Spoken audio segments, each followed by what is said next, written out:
All right, as we reach the third and final pillar of upselling and increasing value in our repair orders, we're going to talk about categories. We're going to talk about safety concerns, reliability concerns, maintenance concerns, kind of briefly touched on that. So categorize, can't spell. Of course, can't spell when I'm on video here. So categorize, that's what that says in case you didn't know. 1, 2, and 3. If you want to do more, sure, just understand the severity of each category and stick to it. Don't vary on what you're telling your customers, because if someone's telling them one thing and you're telling them another, if it comes down to it and they're like, hey, well, he told me it's category 2 when you told me it's category 3, like if the customer comes to look at that, you need to be able to back up what you're saying.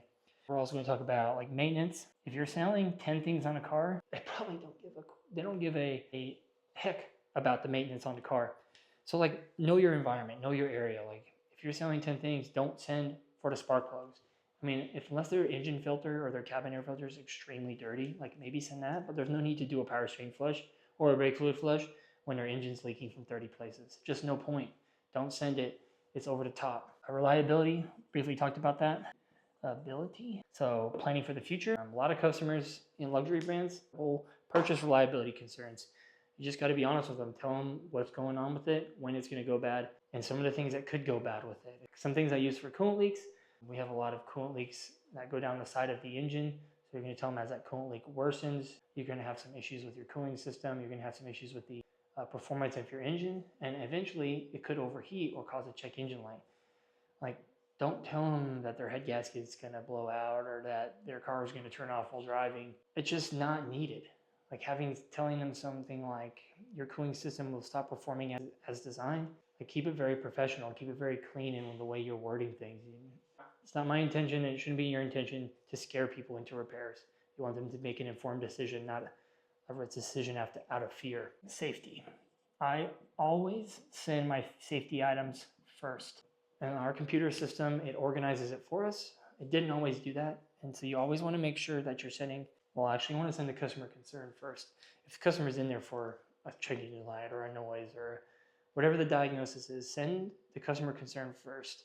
Then you're sending your safety items, then you're sending your reliability, and then you're sending your maintenance, if at all. Don't make maintenance your like only thing to make money on. Like it's just focus on things here. Focus on the way you're wording things. I mean, don't talk about brakes are bad. I've seen so many quotes like that. What the heck does that even mean? Coolant leak. And then in the parts they put replace coolant pump. Okay, but like, is that really going to sell that to somebody? Are you really going to be able to sell coolant leak, replace coolant pump? I mean, maybe. Like if they're there for that, maybe that works. But explaining to them how the system works and explaining to them why they need to replace it in like a short video or a short quote is going to help you. It's going to help them. It's going to build trust that you're explaining those systems and how they work to somebody. Be very descriptive. If you're doing videos, be quick. Talk to them about it. But then in your paper quote or your computer quote, you want to make sure you're going into more detail because it's documented. I mean, the video is documented too, but that video should be pretty short and sweet, and your quotes should be a little bit longer and more in detail. And like I said, customer concern. So we want to do customer concern first. Please don't send maintenance before customer concern. And please don't send in all these other repairs if you haven't diagnosed their concern. They're there for a check engine light.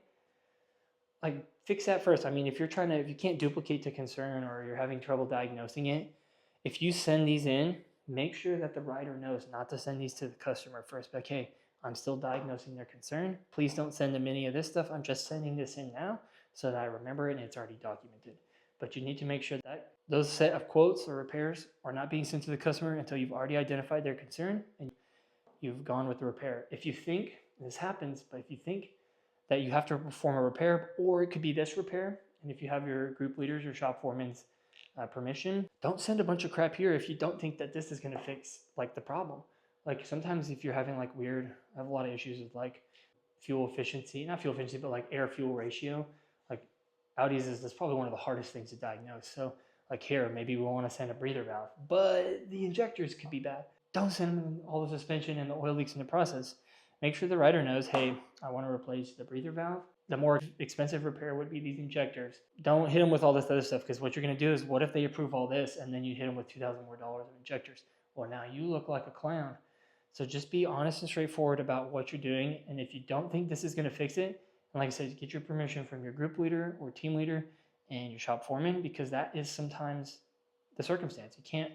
There is some circumstances where you can't be like 100% about a repair, but it's cheaper, so you want to start there. It's all about organizing those those upsells and creating that value in what you're sending to the rider, what you're sending to the customer, because they're going to use that to make their next decision if they want to come back to the dealership or not.